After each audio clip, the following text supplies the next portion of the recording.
and we don't know about Yeah. it. Oh Yeah, you guys are no. on to me now. Yeah. We're onto your plans, yeah. We're on to you. What are you doing? What are you doing to us? You're implanting things in our heads and Oh yeah. Well, dreaming of militias for you.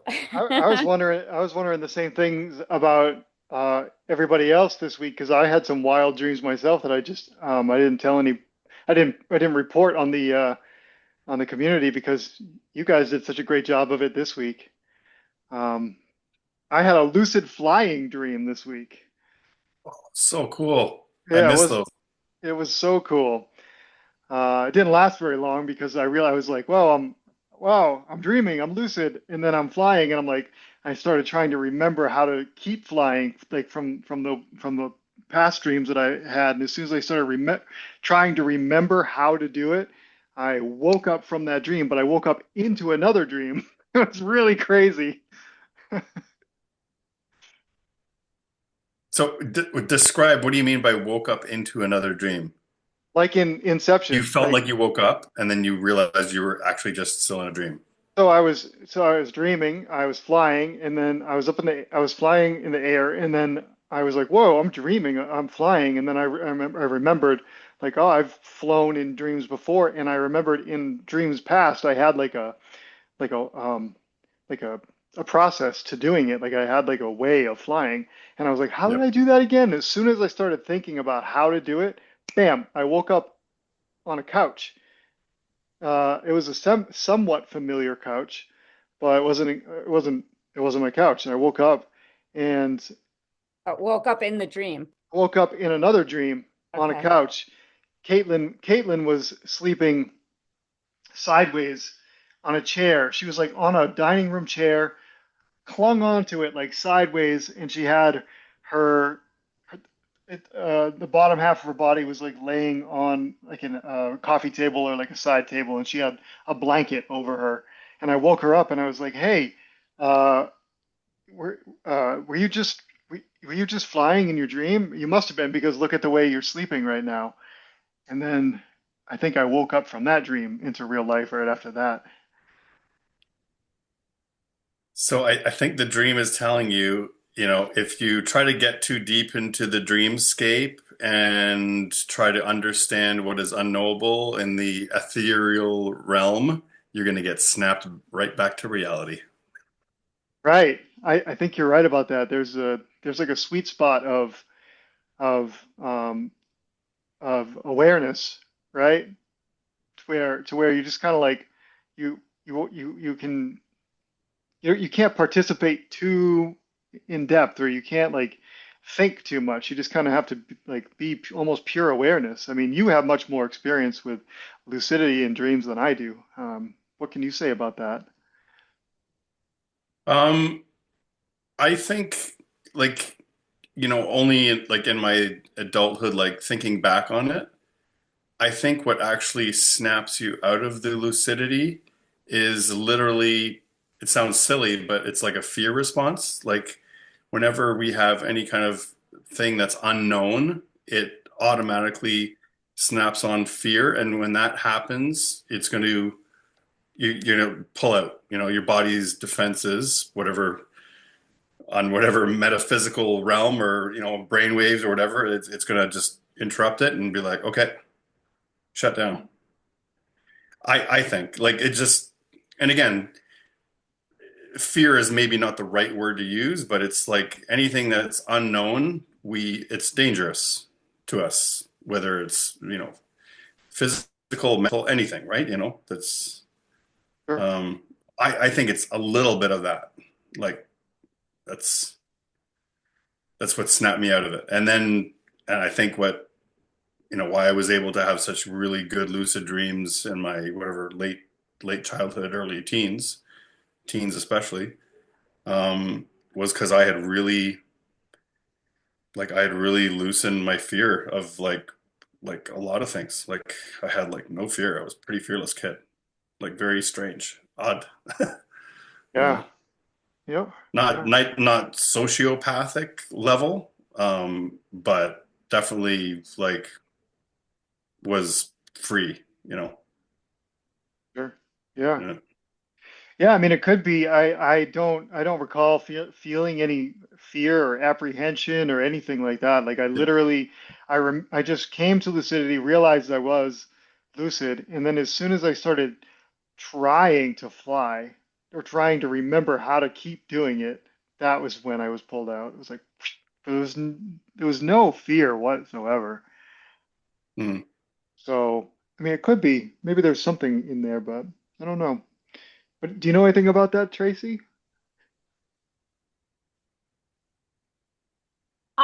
So I I've had experiences similar to what you were saying, Comrade, where I anytime I have fear, I often like, wake up and go, and like the wakes me up, and I'm kind of lucid for a little bit until I like it's like that, what's the hypnagogic state.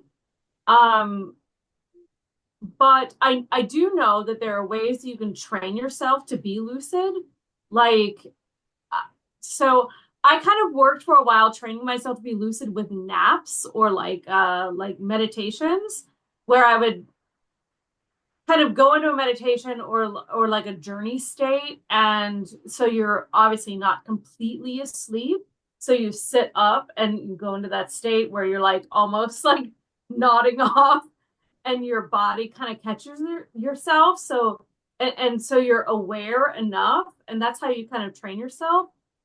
Other ways, they say, the research says, you can like train yourself to like look in a mirror or look at your hands in a dream, and that's how you can become lucid. These are all things like I've tried. I honestly have to say I haven't like really tried very hard with those. Um, the the best way that I can say is actually when you said in one of the posts, like you set an alarm and then you wake up and then fall back asleep. To me, like that light sleep state is actually when I'm most lucid because my alarm does go off. And then, although not at 4 a.m., by the way, it's like 8 or something. And then I go back to sleep until like 9. And I am total, I always remember those dreams. I'm very often aware of what's happening and able to control it. I'm much more lucid. Um, yeah, so that's been my most success.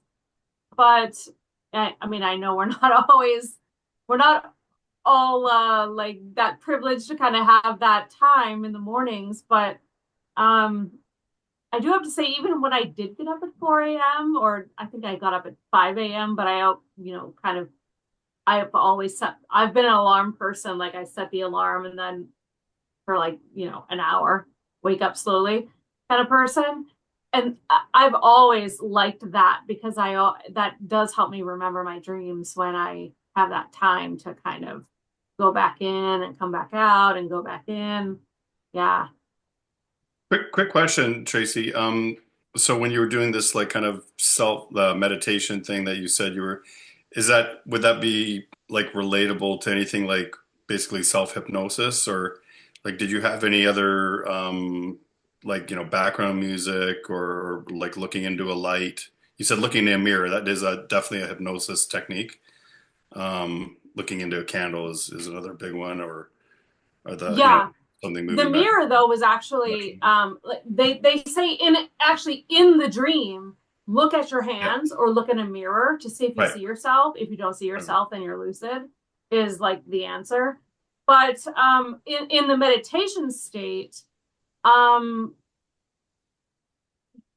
yeah, so I mean any of those can work. It just kind of depends on what works for you or what you want to try, Mhm. or yeah.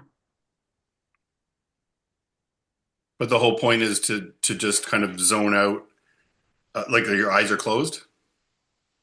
Yeah, so my eyes are closed. I have like a trigger. So so here's my routine. I have like I light a candle. I like create a circle around me of like protection.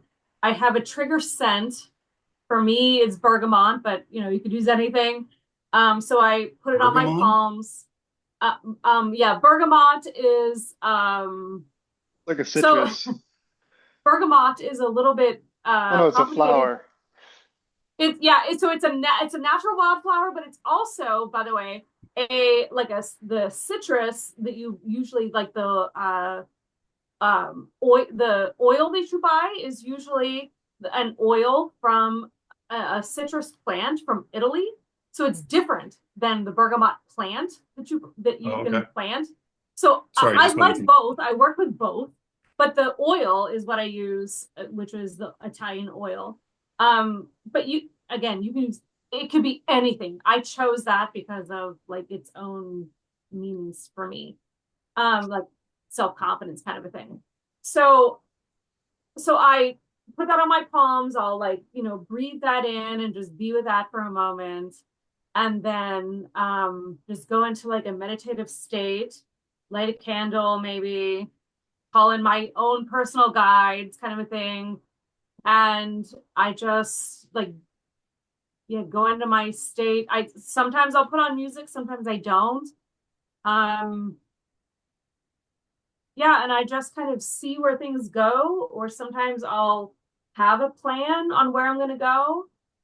I have a like a temple or a garden, like a sequence of places where I go to get deeper into my own kind of Mhm, psyche. Um, I mean, I don't know how to describe it. I've developed this for a long time, like over 20 years. So mhm. I don't want it to be like I don't want to be weird. Like I have like this whole temple. Like it's No, this is high level, like higher level meditation techniques, and you're going to like a nice, safe, warm place where you can like contemplate life. You feel comfortable. You're connecting with nature, yeah, that kind of stuff. but I also have to say it's not hard to do. Like even as Right. a like a brand new starter, I could say, "Hey, create a temple." Like I started a garden. I go down steps like as so it's a like a descent into myself. And then I go into a garden where I meet my ancestors. It's beautiful. I can then choose to go deeper into my temple, or I can go out into a meadow where I'm like out into the world. So I have the outer world, the inner world kind of a place. So like create these things for yourself, like whatever feels comfortable for you. And Hmm. then just see where it goes, see where you're guided, is what I would say. No, that's very cool. Are you ever staring into the candle, looking into the candle, or is the I candle basically have. just for the whatever aroma, whatever? Yeah, I have. Yeah. It definitely in the beginning of my practice, I did that more. I do it Mhm. less now because now I'm more like, because I have a 16-year-old, so like when I can get up, and he's homeschooled, by the way, so like we're together 24/7, like Oh we boy. can't get apart. So when I have time to myself, uh, I don't always have a candle. I'm just like, God, come to me, kind of a place. So you can, but you don't need to. It's a state of mind, and I feel like I feel like every human can call this state of peace of mind whenever they want. And then final question, and I agree with you about that. Final question, what was your actual original intention for when you started doing this? What was the original Mm, intention of like, what was the impetus of it? It was it you needed more peace, alone time, oh, alone time from your son, whatever, like yeah, like, or that's you a were great feeling question. stressed, or a So combination of things. when I started my practice, I didn't have my son. Let me even think. I see.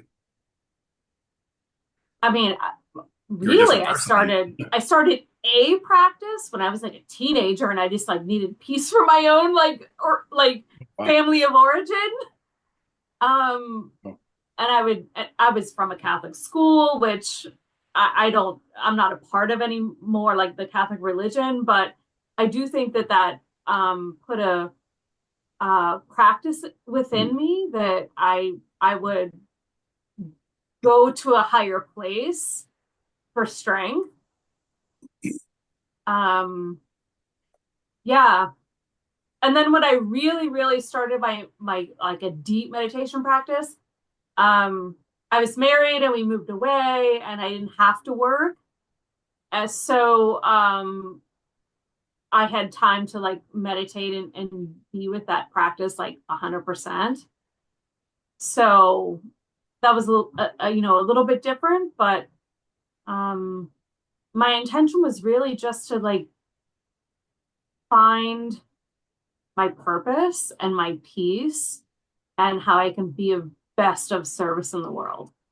Although before that, I did feel like I was still of service. I was a teacher, which, we don't get paid much, by the way, as teachers. So, like, I did feel like I was being of service to the world, but I just wanted to be like more of like a spiritual service. So, my intention was to like just really connect with like a higher purpose and a higher being, like the universal energy.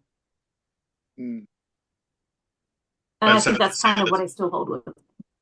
I have to say that's quite exceptional for you to have started it that early, and it's not like you went through some like trauma or it was at Oh, the I have. I've gone through trauma, and I feel like that practice that I don't think I much appreciated my early practice as I did later.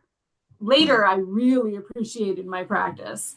And then when things like when I got a divorce, like things really went to shit, I kind of lost my practice actually, right. and then came back to it slowly. It was almost like a loss of faith, like a dark night of the soul kind of time for me.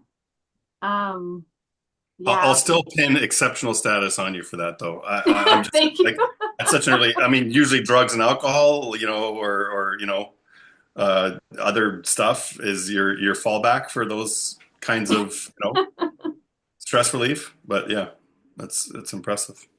Yeah, I'll second that. That's definitely exceptional. Very cool. What's up with the quiet people in the back row? Oh, how do you like that? Hey. How we doing? Good, what's up, Sean?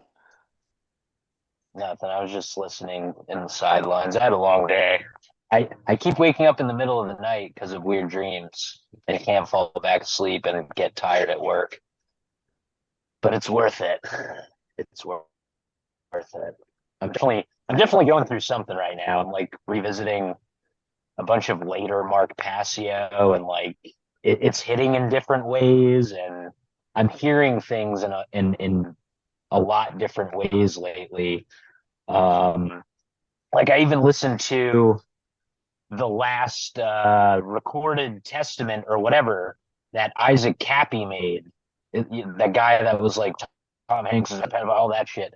But his last thing was really powerful, and I was listening to it the other morning when I was awoken by a dream and couldn't fall back to sleep. And it was very powerful. It was something along the lines of like, let the light in, like live in the light. Don't get too distracted by your Tom Hanks of the world or what have you. And it hit me in a new, profound way because I had listened to that before and just I wasn't there yet, you know. Yeah, yeah. Yeah, I've had that experience many times and you might come back to that again later. It might hit you in another different way. There's things things can things can sort of present at different levels and different layers and yeah, just hear things differently at different times sometimes when you're ready. So that's cool. I really appreciate all of you sharing all your dreams this week. It was pretty remarkable to see so many people sharing what they're dreaming about, and it seems to me that uh, just being part of this group has really stimulated uh, what's the word? catalyzed people's dreaming again. So, so including myself. So it's awesome. So I was going to ask then, James, share with us some of the dreams, some of the wild and wacky dreams you had. Oh boy. Well, I mean, I told you some of that dream. So okay, so I'll tell you the start of that dream was I was on a boat, like a skiff, motor skiff.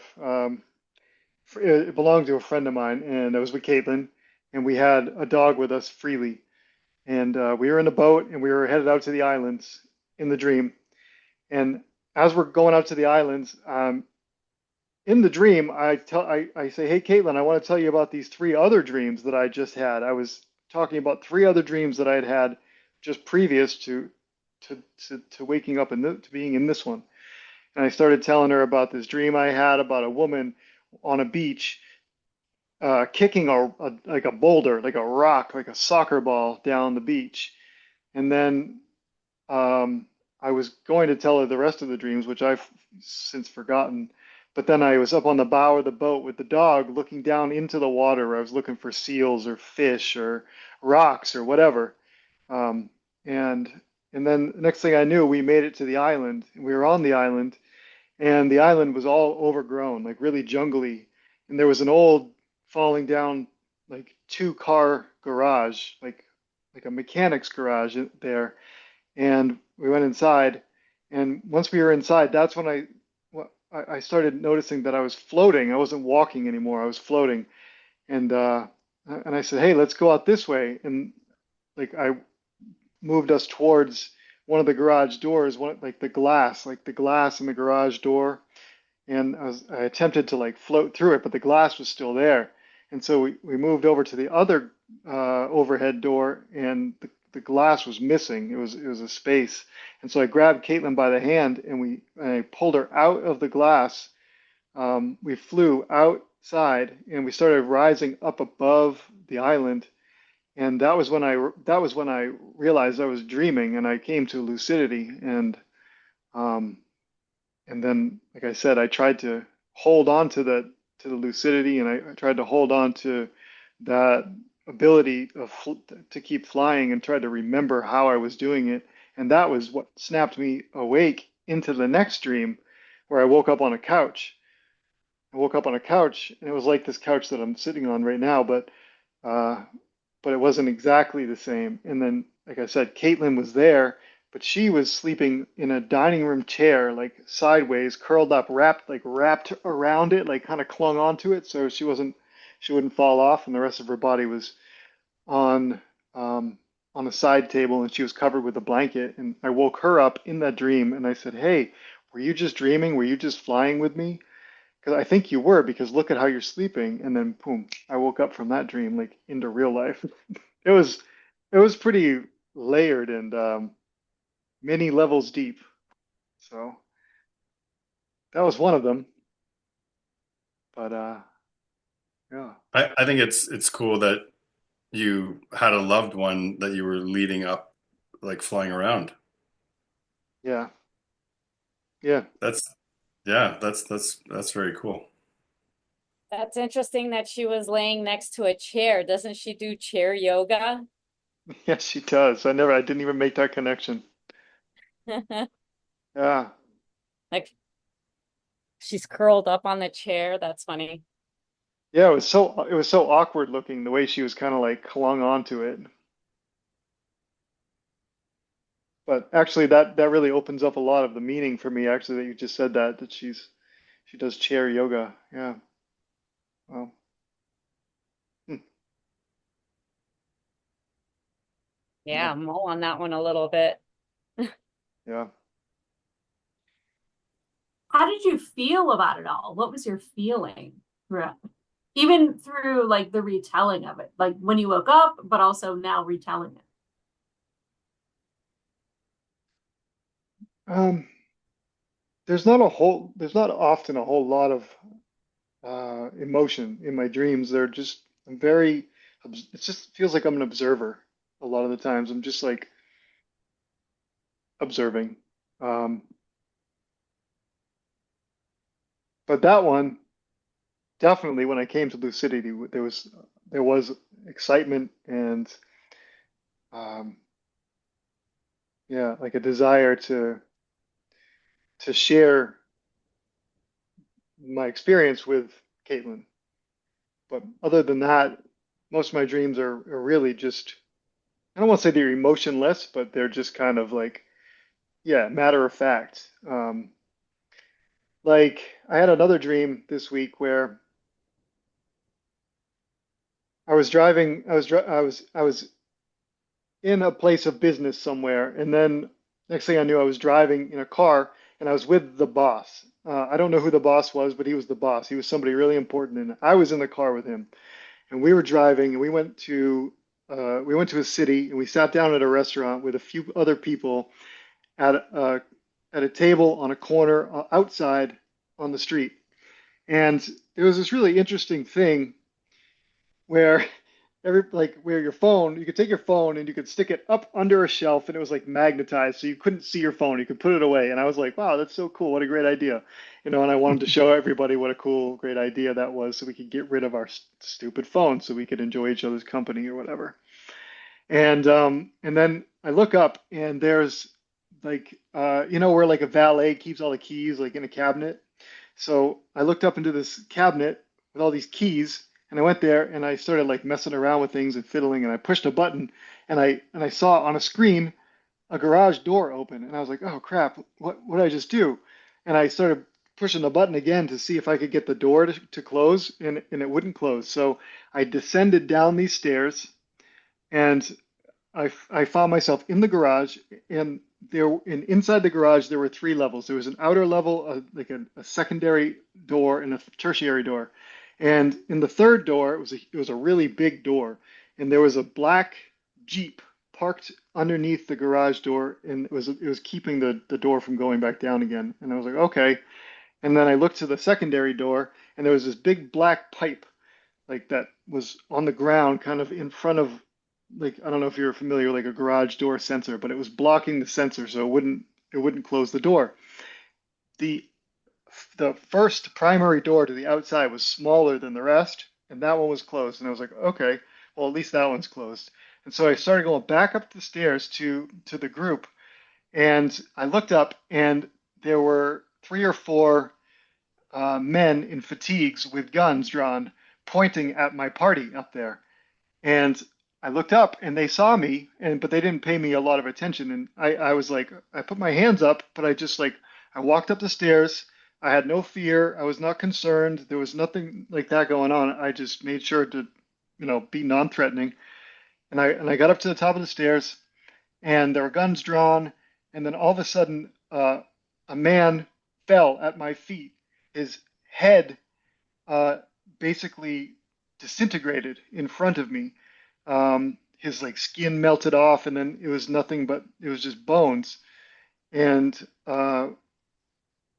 and I'm telling you this dream because all the while, like there was not a whole lot of emotion to it, and it was a pretty intense dream. But once again, it was just an observation. I was just there in observation mode, and yeah, and that was the end of the dream.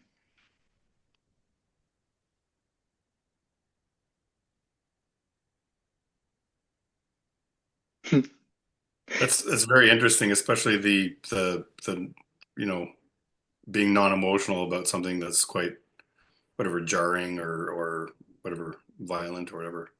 Yeah, because it was quite violent, but there wasn't a shot, like he wasn't shot, there wasn't like a loud noise or anything like that.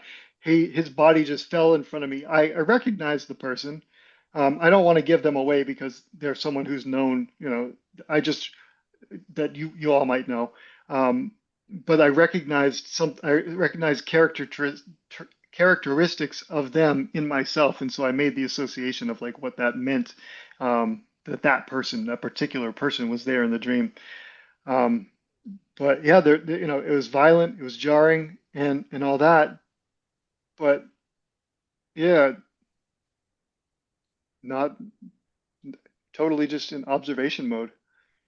So because of that, um, that's a big clue, I think, for the meaning.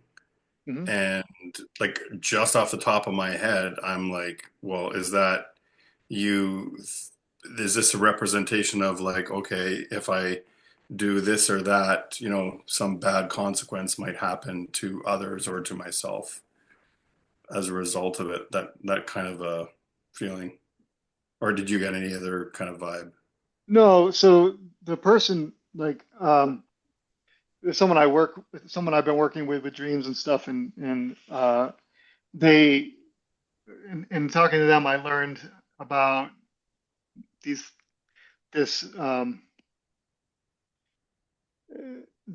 we talked about having a lot of like shame and having a really weird um, relationship with our fathers um, and just having a struggle with self-worth and value and stuff like that. And so that was what I ultimately ended up how I ended up sort of understanding the dream was like I found myself in the beginning of the dream riding with the boss, right? I wasn't the Right. boss. I'm riding with the boss.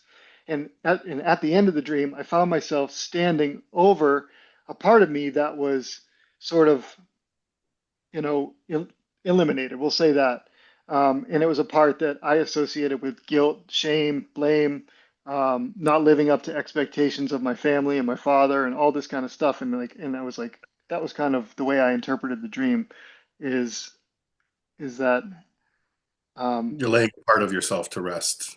Right. exactly. And it wasn't like, there was no morbidity to it. There was no like, there was nothing sad about it. It was just like, it's time, Yeah. right? It's interesting. I mean, that's my interpretation of it. I mean, I haven't had anybody else's input on it. So, um, Or are you trying to let go of them feelings yourself to move on to a better you? You yeah, know, could you feel that like that part of you, it's almost like a death within you. exactly, exactly. Yeah, it's like letting go of that part. Yeah, and I think that it happened the way it did because I'm just very ready for it to happen that way. There's no mourning, there's no sadness, there's no shock at at uh, the way it happened, at the image. It really is pure meaning for me. It's like, okay, this is a part of myself. This is what it represents, and it's time for it to go, and I'm okay with that. You know, and that's just the way that my psyche kind of presented it to me, and that's the way I see it. But Yeah, it felt really subtle, but also like a lot, like where you're talking about with your dad. So it looks like you've done a lot of work to, bring in your own confidence so you don't feel so shamed from what he did to you in the past, that you've grown a lot. mhm, yeah, yeah, no, it's been a lot of work. It's been a lot of work, and it Good still for is. you. It continues to be like every single day. There's that work, but that dream was just kind of like a confirmation of it was almost like a milestone, like a marker. Like, all right, you know, a lot of that stuff is behind you now. Nice. You can be the boss now, whatever that means. You're in the driver's seat. Right. The master of your own destiny, That's right. I'm the master of my own captain destiny. of your ship. So I I don't just know wanted if to chime in, Sean. I just noticed what it is that's off-putting.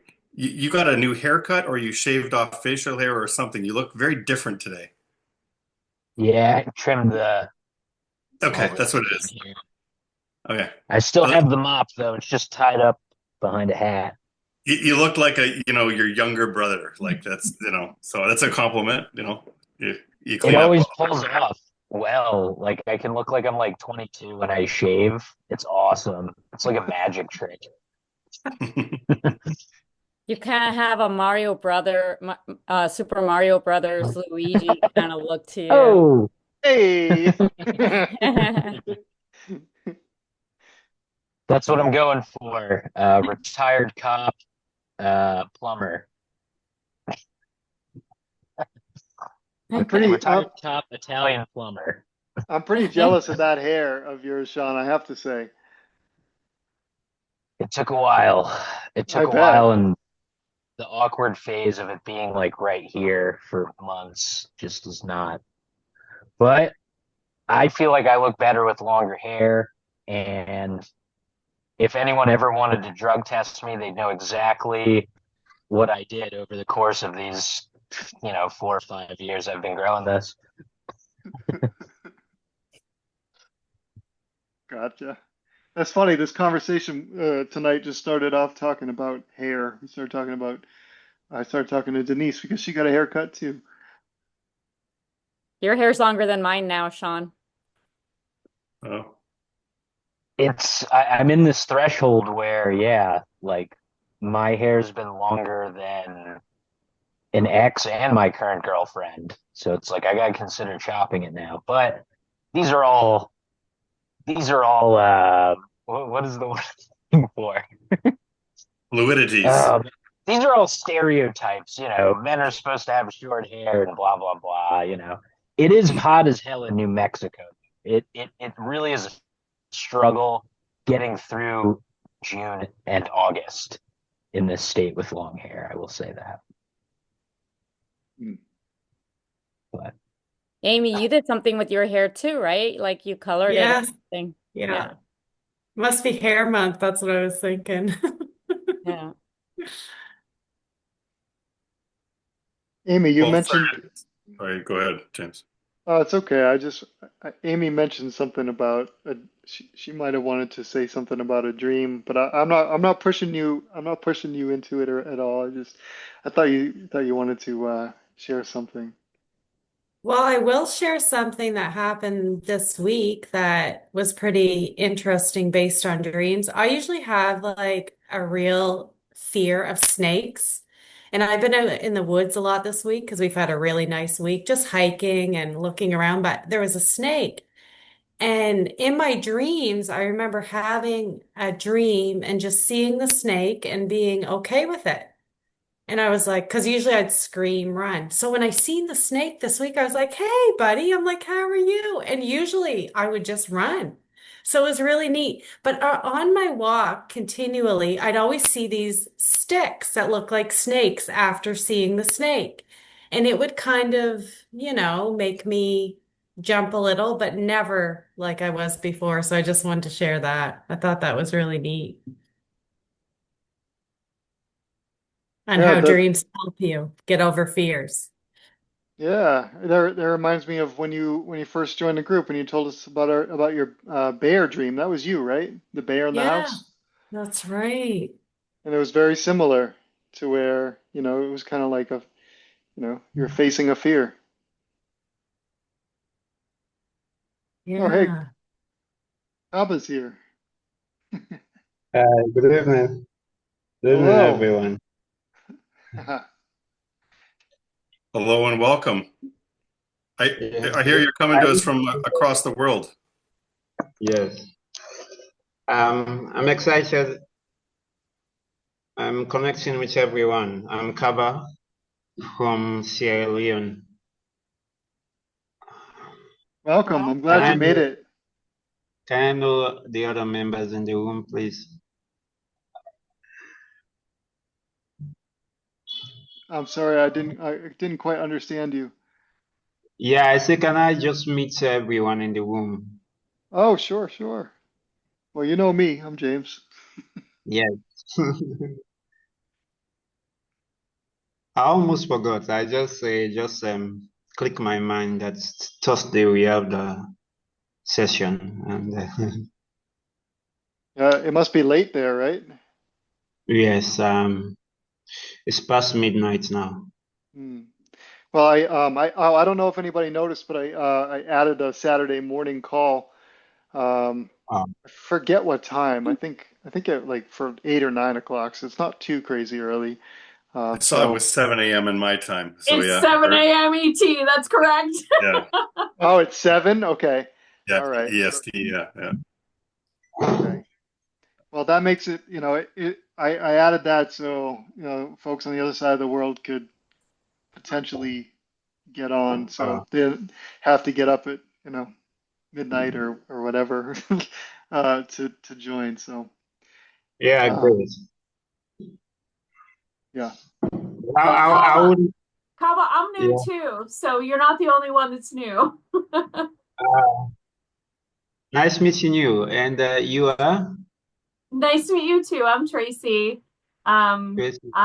Yeah, so this is my first time here too, and I don't know, what can I say about myself? I haven't already said. I'm a transpersonal psychologist, so Wow. I'm like a life coach, like transformative, all kinds of like mystical kind of stuff, Mm, and I help people like figure things out in a non-traditional, like therapeutic way. Or I should say non-traditional, like not therapeutic, like it's a different format. And dreams is one of the formats because I think that we've like as our like this Western culture kind of has forgotten about dreaming. We kind of dismiss mm, it. And like corporate America thinks it's like a joke. Like um, many people don't even remember their dreams or don't respect their dreams and don't understand like the validity and the messages of their dreams. mm. Yeah, so that's why I'm here. Yeah, I think you did the posts in the group, right? In the school. A very interesting introduction, and I got attracted to the post. Talking about you being a mom and you don't have time. Yeah, that post was interesting. I love it. Nice meeting you. You too. Uh, all right, let me don't disturb the flow, just continue. So do you guys want to try to analyze my dream that doesn't make any sense? Like how was I working for a dream militia? Yeah. Do you want to tell us again? Yeah, I don't rem it says vivid anymore, so let me just read what I put in the post because I kind of narrowed it down. Um, okay, so I was traveling and working with a dream analysis militia. Um, and it was like a unit. There was maybe like 4 or 5 of us, and we're traveling through foreign countries, mostly the Middle East. And we crossed through ma many territories. Like, I don't know, I don't know if this is like post, like in the future, what, but it seemed to be territories instead of cities. Um, James, are you frozen? No, no. It's kind of going in and out, but Okay. Um, let's see what else. Okay, so then at one point, traveling from like different territories, we had to actually get on a plane to travel to the next territory. Um, and the security process through this airport was, I don't remember anymore, but it was kind of quirky. Um, like throughout the whole time we were dressed like a crew, like if we were like a film crew or whatever, like people had their vests. I don't know. It was like a traveling crew. But then when we were going through the airport, we had to change into our military gear, kind of like back kind of camouflage military unit gear. mhm. Um, but then at the same time, I kind of also remember having to wear like there was a lot of like veils. Like there was a uniformity with veils. So like I don't know if I was communicating with somebody that like had the face cover up and veil or if I did. I can't remember. But anyway, like somewhere along the way as we're getting through, like I lost my shoe. I couldn't find my shoe. But then like as I was waking up, I realized that maybe I didn't lose my shoe. It was like on purpose. It was planted somewhere or or something. I don't know. The whole thing was really kind of weird. Let me see. So I got the camo gear, um, and I lost my shoe. Yeah. It's an unusual dream for you. Yeah.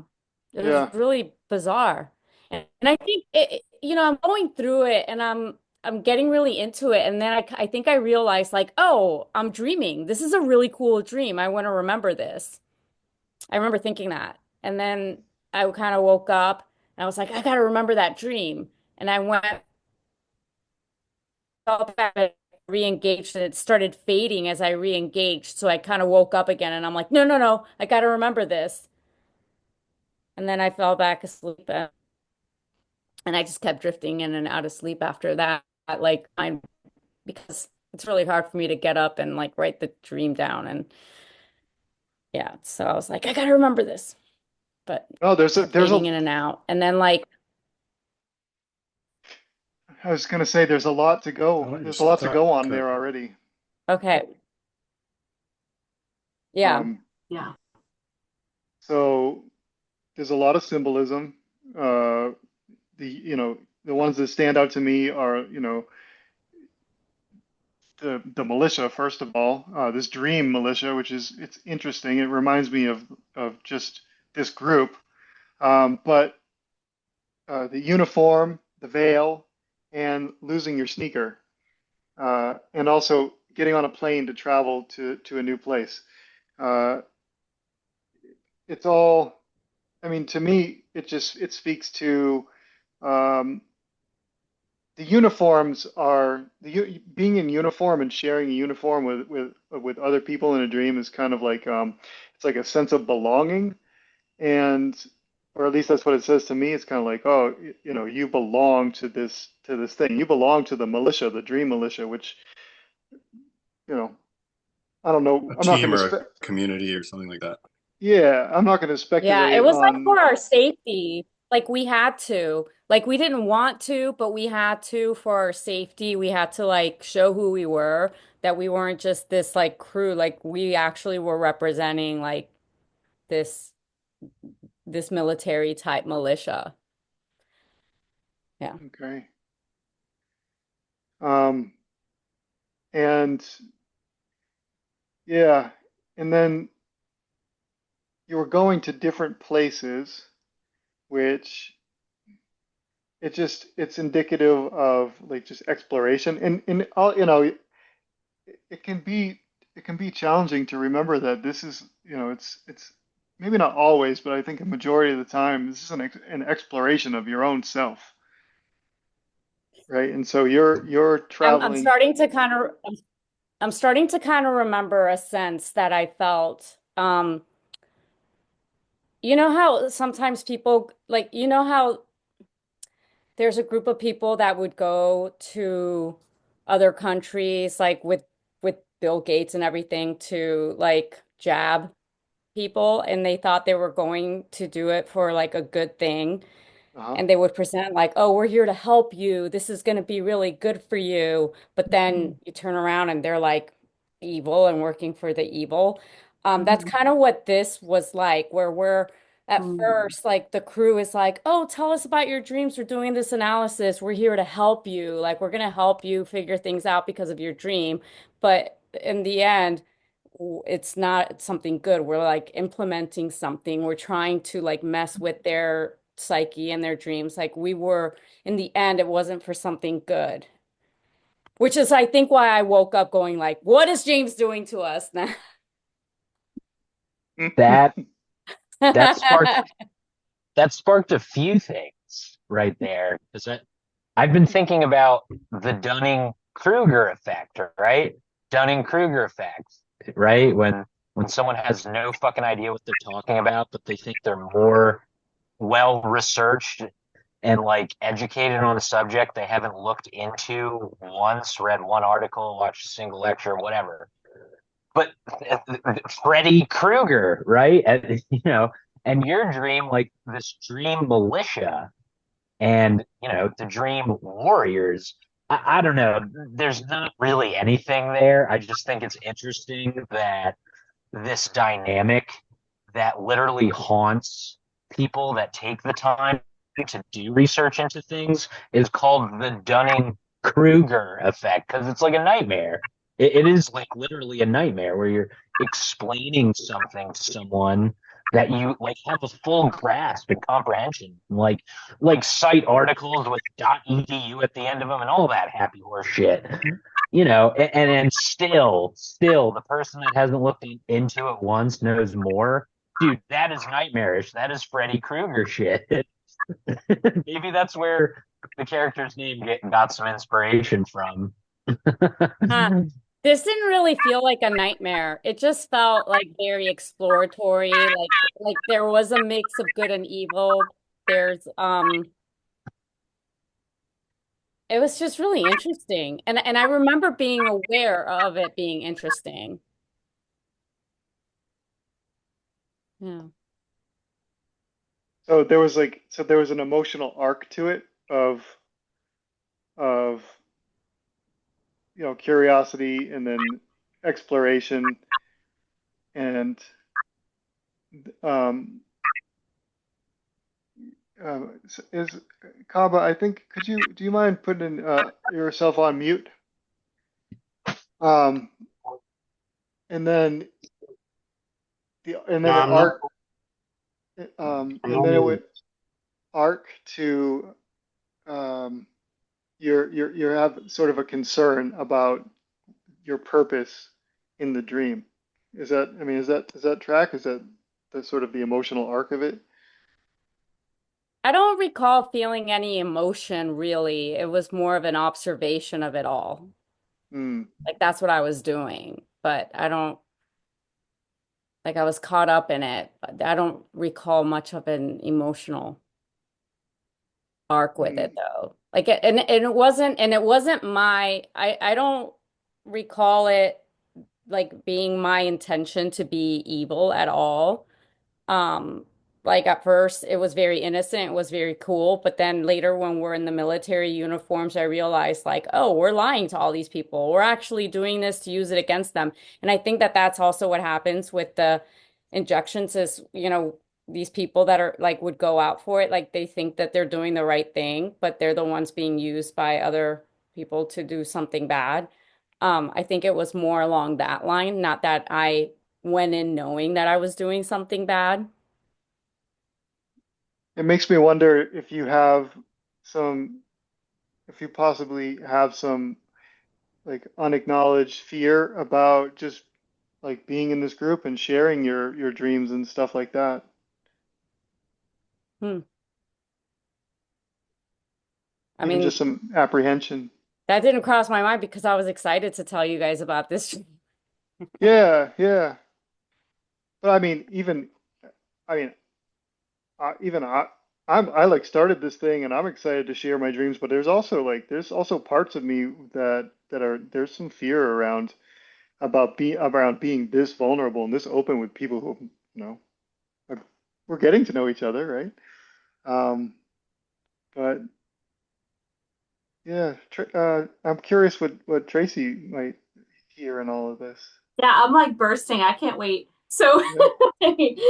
so if this were my dream, like when I listen to a dream, like I kind of put myself in it and then give projections, if that's okay. So if this were my dream, I would see like this dream militia as almost like um team from the other side. Like um yeah, like a team from the other side.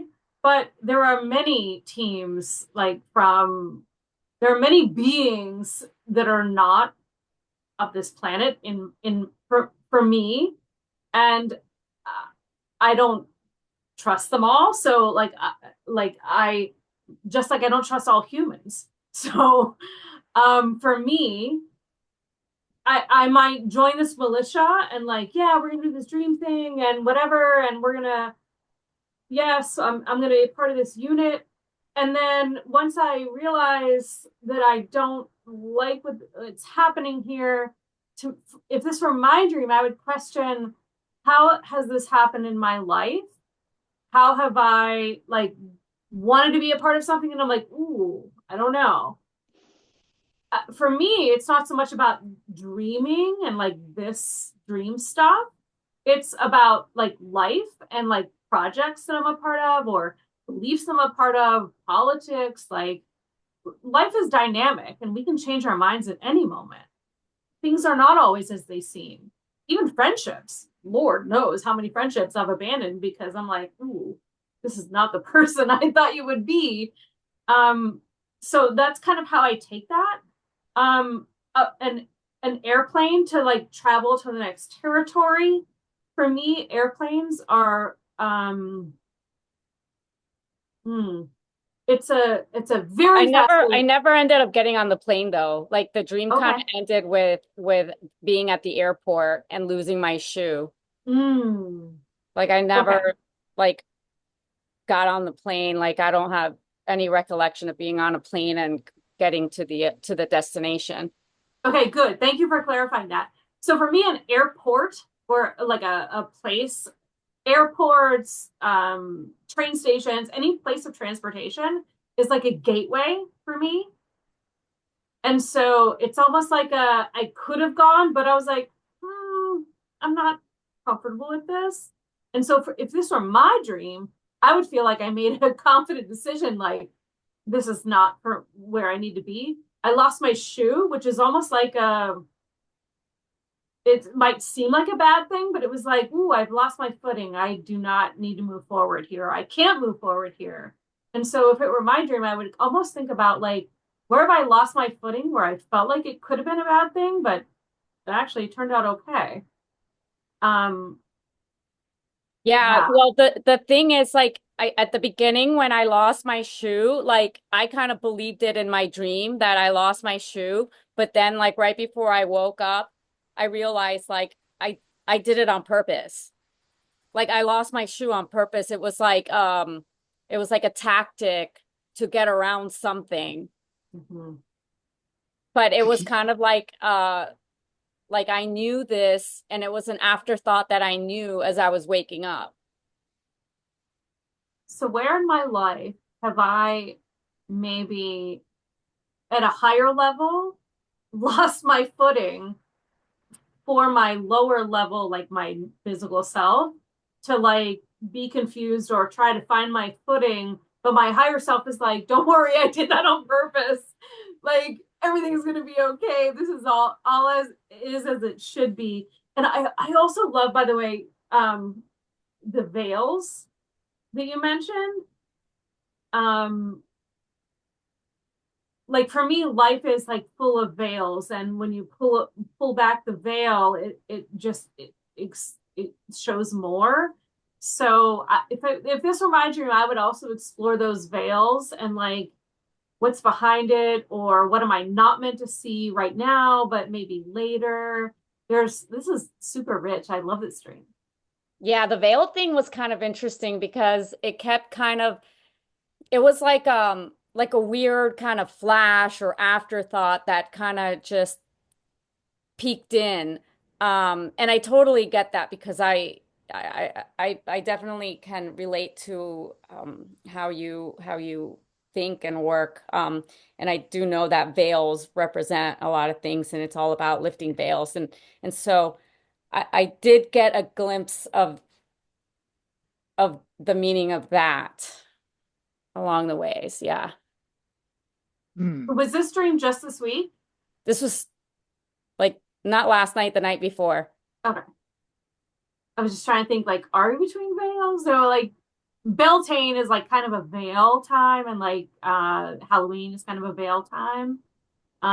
So this is like at the tail end, I guess, of like the Beltane veil. where like the veil is lifted between the kind of the worlds, if you buy into that perspective. Um, Yeah, there's a lot of interesting, it's packed full of mhm. symbolism left and right. Yeah. Yeah, the main theme that I hear in the dream has to do with identity and belonging. Um, and like the veils can definitely tie into that. Like, like it's like a shroud. It's kind of like covering or obscuring identity. I mean, I am going through a lot of interesting transitions. It's been a very interesting month. Yeah, I know. I mean, I don't know all, but I know that you're sort of recreating a lot of things in your life. Yeah. Yeah. And your shoe also, the shoe is also another, it could also be considered to be part of your identity. I mean, our shoes are very personal to us, like the style, the fit, all that stuff. Um, and so, yeah, Tracy, I love your perspective. I love how you go at it, yeah, it's really great to have all this different perspective and approach. Yeah, thank you both. This is this is a fun one to kind of pull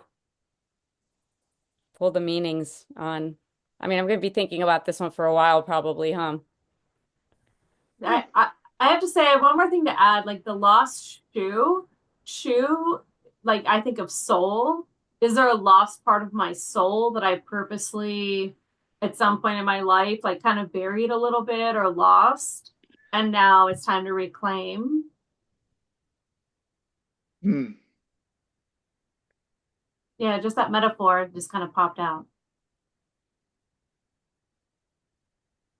Yeah, I love all of this stuff. I love dreams for the same reason that I love like astrology or tarot because um any, any kind of symbolism can go, and I like the that linguistic kind of thing with the sole of the shoe maybe tied to your soul and yeah, it really kind of it opens it up to possibility. You can kind of talk about anything. Yeah, the fact that it all just kind of ended with like the mystery of the shoe. Huh. Take I'm still with you, Denise, with your initial thought that the militia is the Dream School community. it. It just, metaphorically speaking, it really fits well with, a militia. What is a militia representative of? It is, you know, some, they take something like home defense, and instead of leaving it to the government, they take it upon themselves and they take care of it independently as a community. And that exactly fits with the paradigm of us in helping to interpret your dreams as this like separate entity, especially with all these independent thinkers, separate from the masses and taking it upon ourselves to help do this independent investigation as a community. So Conrad, I agree with you because I think, waking up going like, thinking like, what the heck? Like, in my mind, I'm thinking militia is not a good thing, but I immediately was like, I know what militia is, but like, what does it mean exactly? And I looked up the definition for militia and I was like, oh, no, like it's kind of a good thing. Like so it does make sense with the whole Dream School militia, like it being, um, like a team, like a club for yeah, like peeling the layers of things to do good. We're like unraveling all these things. Um, and your dream is telling you that, hey, don't listen to the negative connotation that the mainstream government controlled media is trying to give it a bad name. It's actually very good for you. And yeah. you felt very, you weren't, You didn't feel in any danger. You felt, even though they had arms with them, you didn't feel in danger. So Mm-mm. that means we're armed with great intelligence Hmm. and helpfulness, whatever, just Like the whole intention was good, then we just had to right. end up having to guard it from like the bad people um kind of taking the information that we had been collecting with throughout our militia. Like the militia was like doing it for good, but then like now somebody's trying to get that information from us to like for the opposite. And I think And that's probably when I was trying to get away and lost, used losing my shoe to get away from that, like for the purity of it. It's all kind of coming together now. yeah, the shoe thing, I don't know, but what I wanted to add is, I think on a representational level, um, like a militia having like guns and stuff, that's not There were no representative guns. of. Oh, they didn't? No. Like our Oh, you militia didn't see didn't it doing have that. guns. Mm-mm. Oh, okay, okay, okay. We had I was like going to say because that military. represents power. Like it means you have some level of authority or power. But It was just the uniforms, the yeah, camouflage yeah. uniform to But represent that we were but part again, of to me, that the uniform is like James was saying, it's part of a community, you're part of a group, but it gives you some level of authority slash power. I Like, think it was for protection. you We had have, to change yeah, into our uniform for protection to get through. there you go. Yeah. Hmm. So that's a key thing, I think. If this were my dream, like that's a key point for me. Um, I would question, how do I protect myself before I go to sleep and in my waking life?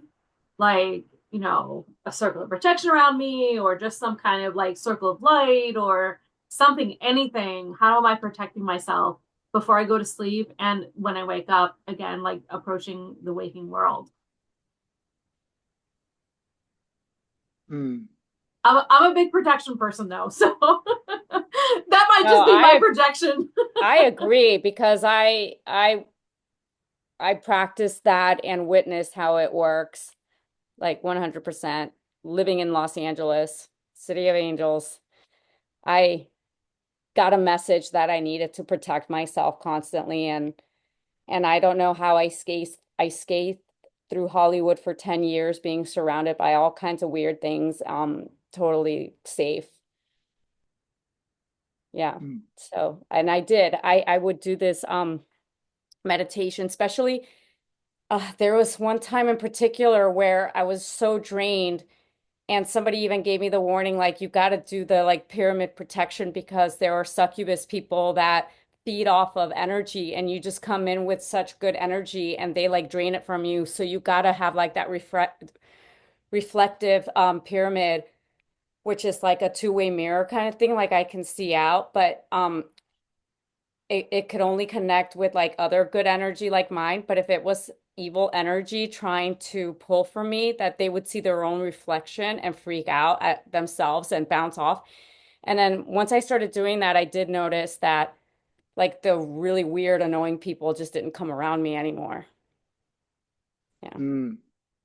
I mean, it works. I did it for like yeah, for years. Well, having worked in the security world and being a private investigator and doing all that stuff and dealing with a lot of bad shifty characters in the past, my experience has taught me that bad people and bad characters, they operate on a much lower level of frequency in terms of, but they pick up stuff that we quote unquote good or normal people don't. So they are much more attuned to frequencies that you will give off of, like fear, discomfort. You're not going to stand up for yourself. You're not confident.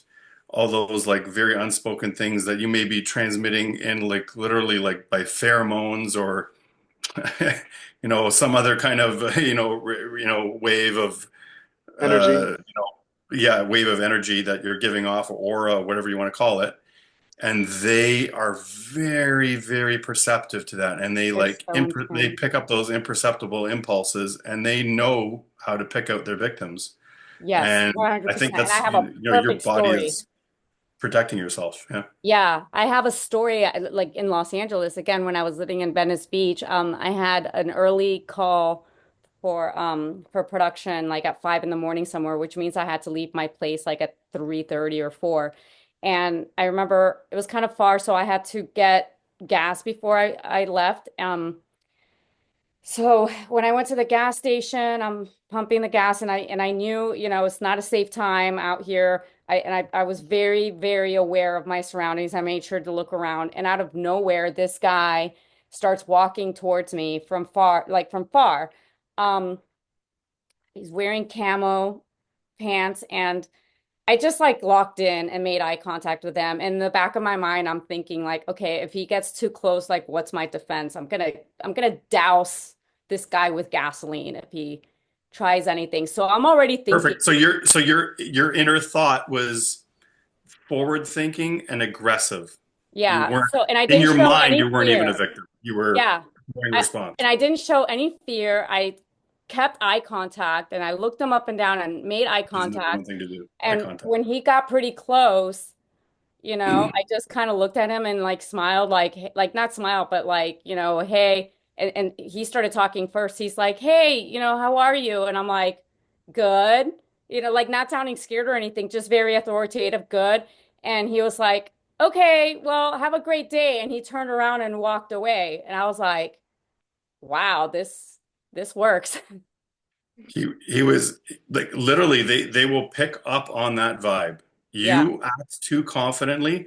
Like, the number one thing I remember, I used to help back in the day, another guy in security, like teach self-defense courses for women. The number one thing is, your thoughts translate to your action, your thoughts translate to your energy, your thoughts translate to your vibe. And never, if you're in a dangerous situation, never think of like, oh, please God, don't let him come here. Oh, like, please don't let him see me, or please. Right. That's the worst thing. That is literally an open invitation for these bad people to like, oh, I sense there's a victim nearby. Yeah. Oh, I was And ready you to are literally douse. saying, come near me, I'm going to fuck you up. Yeah. Like, and as aggressive as you can think, as aggressive as you can make it, because that will manifest itself to the outside world. On the opposite level, I remember I heard a story from a great hunting buddy of my dad's, and and it translates to the opposite way. So he was a really good hunter, and he was giving advice to my dad one day about when you're stalking a deer, when you're hunting the deer, the best way for them to never look around or get fearful suddenly is you are actually thinking in your head, I love you. Mm. Like, he would literally do this mind foo of like, I love you, peace, I love you, I'm your friend. And it's very successful. It works. It makes, and animals operate on this like, non-communicative world much more than us, right? Mm. So it works. I think it works in all those ways. It's very, yeah. But anyway, I did. That's kind of off topic a little bit, but That was great. Thank you. Oh, I love that. I love that. Well, animals. I don't think that they do it more than us. I think that we just get in our own ways a lot easier because we can can think. Uh, we think about all kinds of things and we get in our own way energetically, right? There's a lot of well, because we're confusion. conscious and we have speech, Right, so we're exactly. not used to doing that because we have literally the easiest thing to do, which is speaking. And Right, then we also are very self-aware, so we're right. not just in it. We're just not in it. We're thinking consciously about things. So Totally. those two things just take away from all that, right? Right, right. But you want to get Well, close to an animal in nature, and you want to get up to closer to pet it, or you want a chickadee to land on your finger, or whatever, blah blah. try that technique of like be totally at peace with yourself, put out like all other thoughts and just be like, I love you and be peaceful with nature and I love you and you will be a safe, a safer thing Oh, for no them to doubt. connect. Yeah. No doubt. Yeah, that's helpful because I walk in the woods really like by myself, and I that's why I think that bear dream came up. And because when I'm in walking in the woods, I'm always like, if a bear comes, Amy, just say hi, and that's it. Like, don't be scared. Thanks, Conrad. That's Yeah. helpful. Well, and bears are very intelligent and very curious. I've had lots of bear encounters, like I've been a big time camper and stuff, but you know, I one of the scarier incidents was I was with my dad walking in the dark, and this bear we found out was like following us for a long time, and it was a black bear. Like, and we're like, again, we're two, adult males, and my dad had a shotgun, but at one point he tripped, fell, dropped the flashlight, gun fell, and you're in a freaking situation where you're a little bit, all hell's Vulnerable. loose, right? So, but again, it's one of those things like, you know, especially black bear. I'm assuming it's not a grizzly, so or a polar bear, which is your SOL, your shit out of luck. But you're just like meat for the beast there.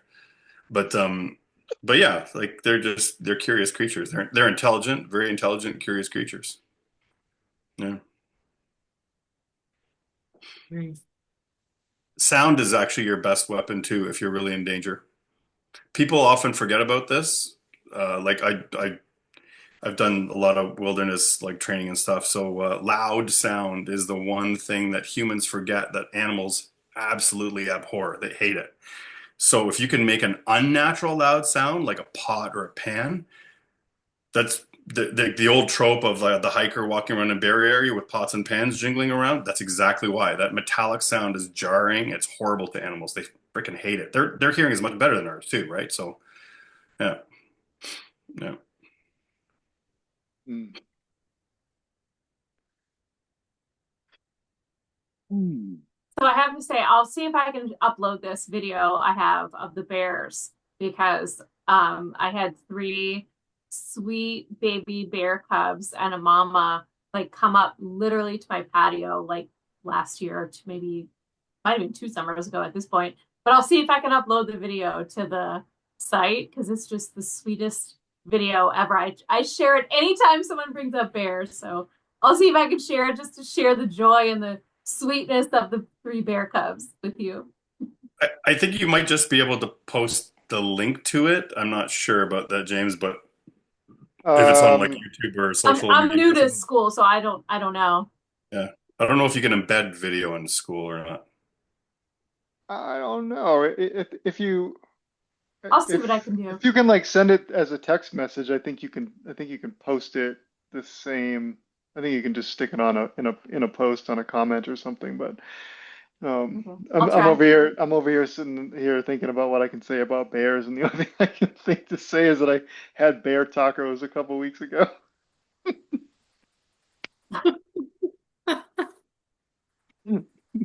That's awesome. Yep.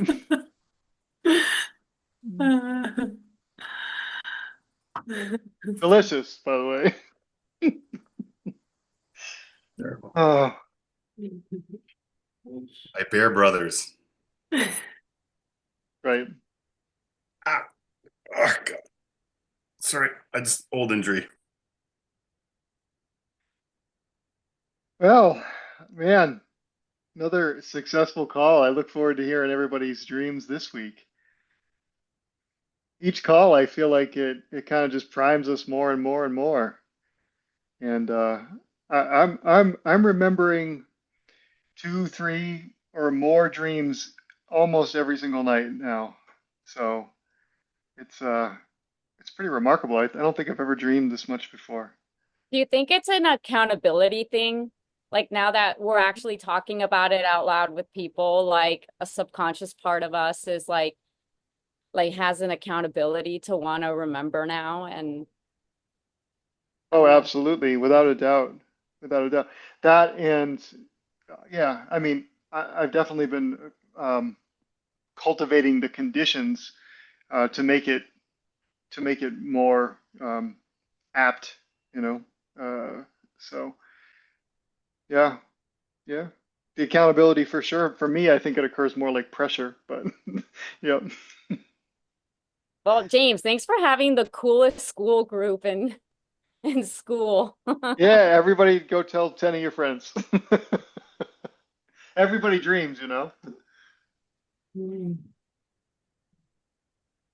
Anybody else before we go? All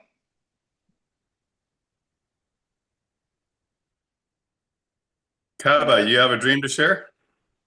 No, I don't think we have the time. Like she said, definitely recently I have been paying a lot of attention and also being able to remember the dreams. But before this time, it will take dreams that really stand out to for me to remember. So yeah, she's right. Like last night, I had a dream, but I couldn't remember. But during the day, it also came to my mind that I had a dream last night, and I had to just step aside and try to recall what was it about. I could remember some aspects of the dream, but not everything, not everything. But it was about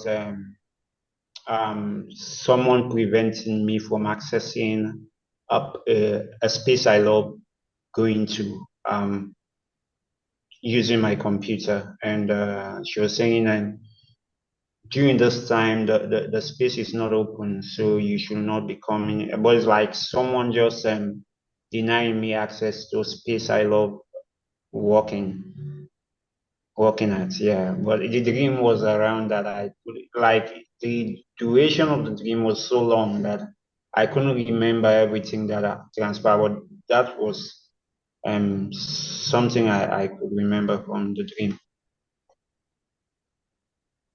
Do you find that you're remembering more of your dreams since you've joined the community? Yes, yes, you're right. Yeah, yeah, yeah. That was really, really interesting. So cool. Well, if you do remember more, post it in the community.